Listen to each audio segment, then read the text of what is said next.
Assalamualaikum warahmatullahi wabarakatuh. Hi everyone.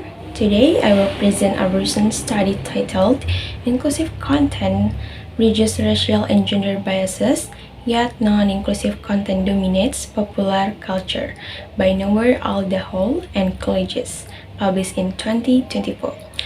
This research investigates how media representation impacts social biases related to race and gender, focusing on images from fashion magazines and film posters over the past 5 decades. My presentation will cover the study backgrounds, method, key findings, and implication.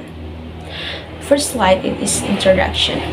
Media is powerful cultural force shaping how we view different social groups. Historically, media often reinforces stereotypes, oversimplified and generalized ideas about race or genders that affect societal attitudes and behaviors.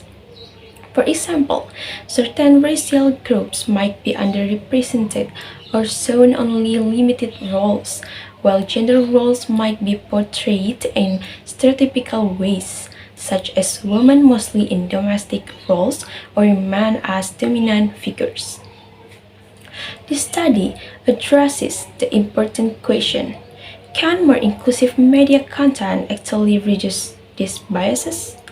Inclusive content here means media that fairly represents a diverse range of racial and gender identities, showing people in varied and realistic roles.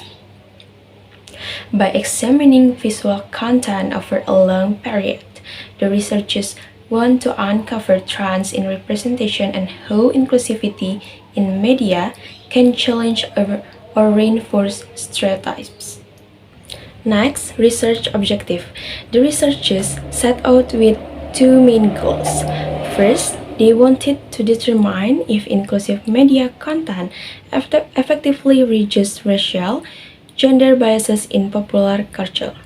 Second, they sought to measure how prevalent non-inclusive content still is, despite increased awareness and calls for diversity.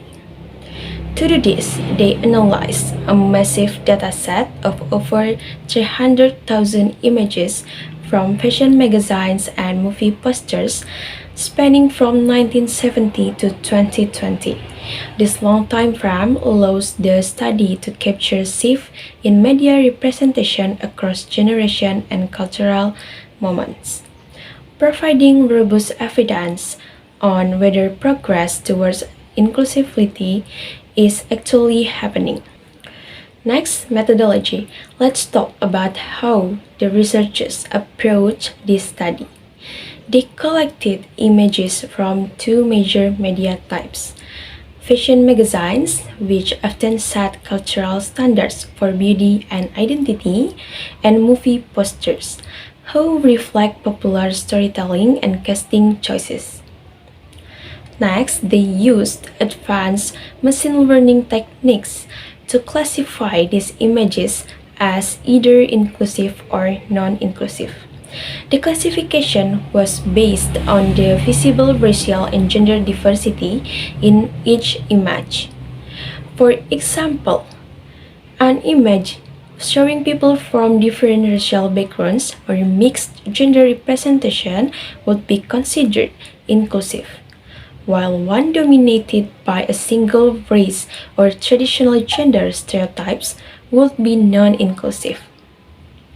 This quantitative approach allowed them to analyze large-scale patterns objectively, something that would be impossible with manual coding for such a huge dataset.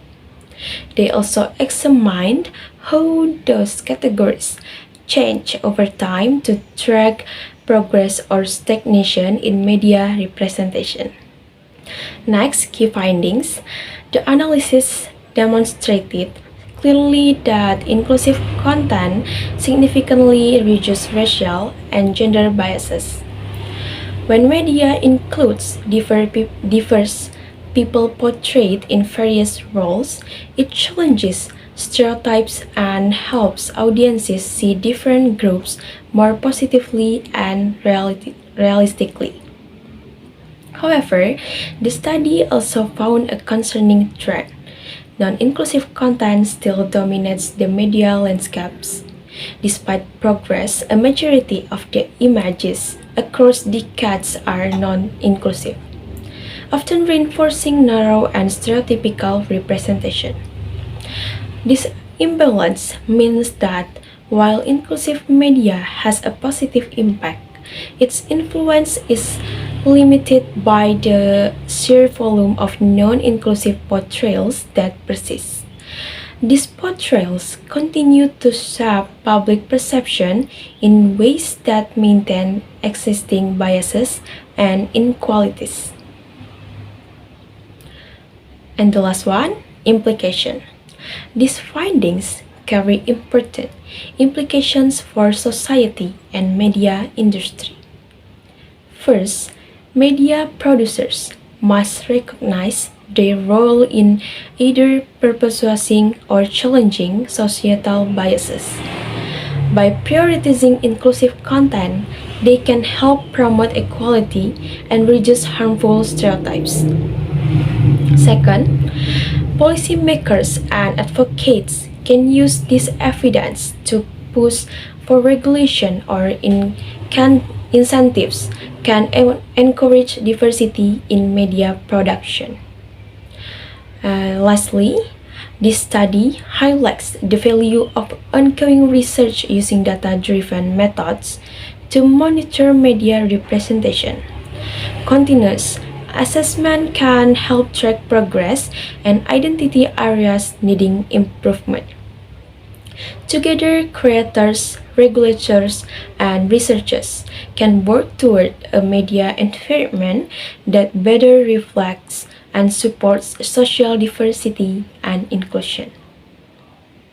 To conclude, this study provides valuable insight into how media representation influences racial and gender biases. It confirms that inclusive content can reduce bias, but also reminds us that non-inclusive portrayals remain widespread.